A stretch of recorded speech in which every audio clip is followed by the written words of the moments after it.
drop it.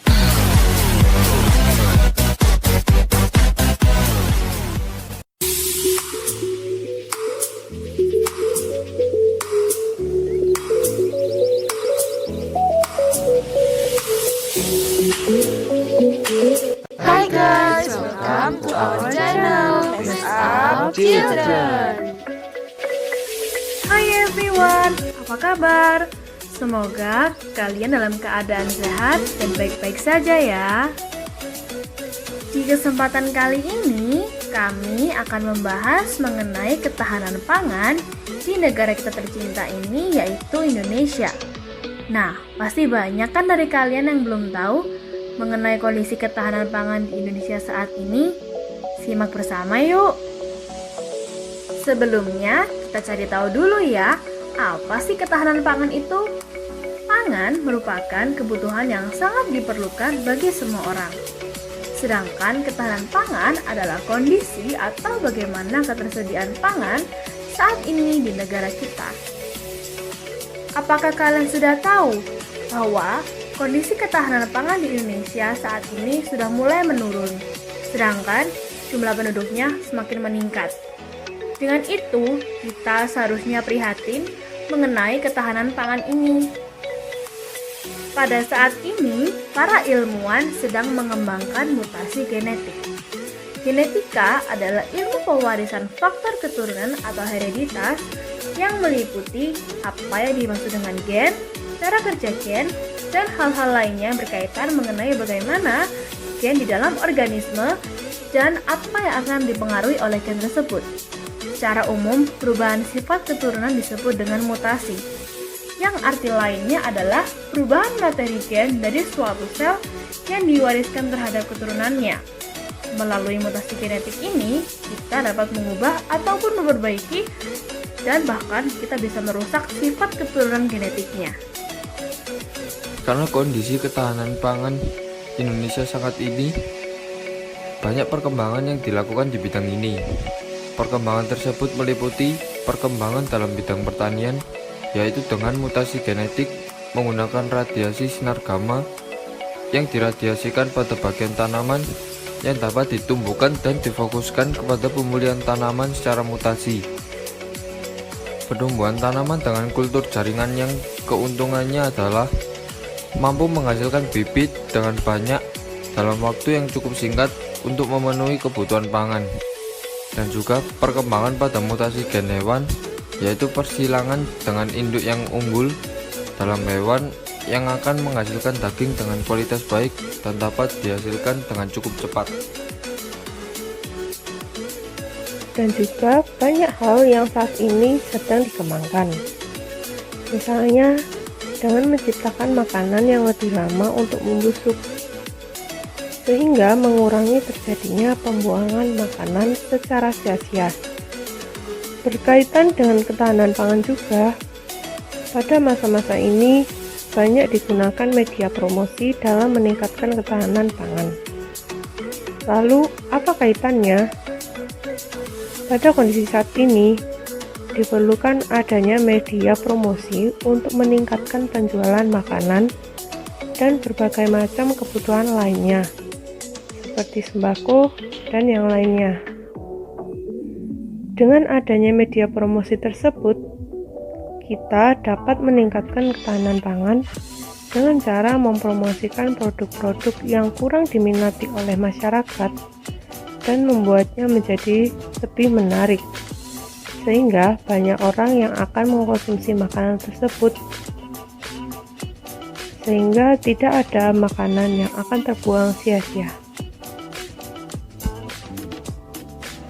Hal yang dapat dilakukan adalah dengan mempromosikan suatu makanan khas daerah yang dibuat dengan promosi yang menarik.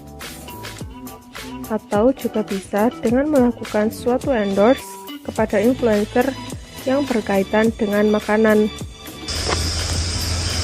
Salah satu contohnya adalah makanan khas daerah yang saat ini kurang banyak diminati oleh orang banyak.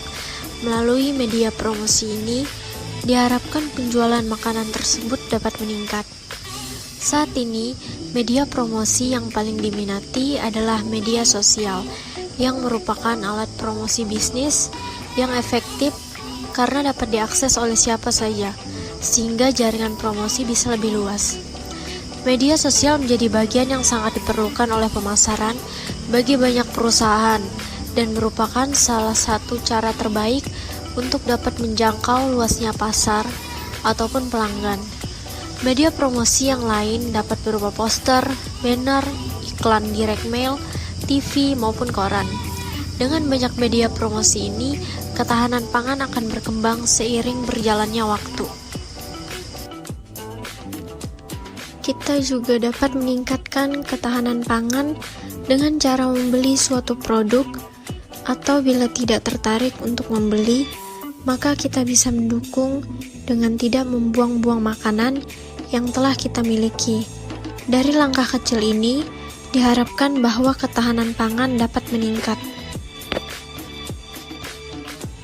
Dalam pelaksanaan peningkatan ketahanan pangan, maka harus didasari dengan berbagai nilai keagamaan agar tidak menyalahi hal-hal yang perlu diperhatikan.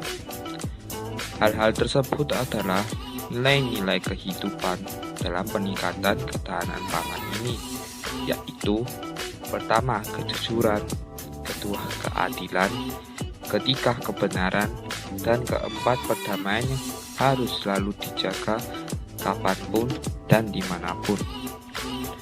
Kejujuran adalah sikap moral sejati yang berasal dari hati yang bersih, lalu dilakukan ke dalam tutur kata dan perbuatan. Kejujuran tidak datang dari luar, melainkan datang dari dalam diri manusia ketika seseorang mengakui kebenaran akan Allah. Sedangkan keadilan berarti tidak berat sebelah, berpihak kepada yang benar, atau berpegang teguh pada kebenaran. Hal lainnya yaitu kebenaran yang merupakan sintetis dari iman atau faith dan akal budi atau reason yang dimanifestasikan secara penuh dalam kasih. Keempat poin kebenaran tersebut disatukan di dalam tanda salib.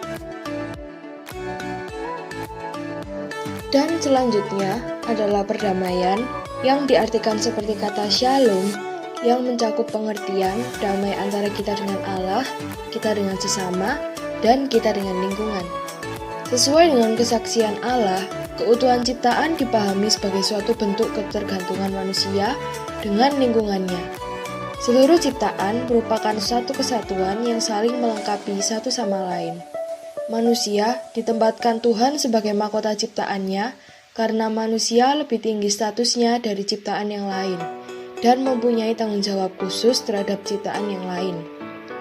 Dalam mengatasi berkurangnya ketahanan pangan, maka semua poin tersebut harus disatukan, sehingga dalam melakukan mutasi gen, promosi, dan hal-hal lainnya, kita semua dapat terus menjaga keutuhan ciptaan. Dengan menjunjung hal-hal tersebut, maka tidak akan ada kerusakan pada ciptaan dan perdamaian akan selalu tercipta.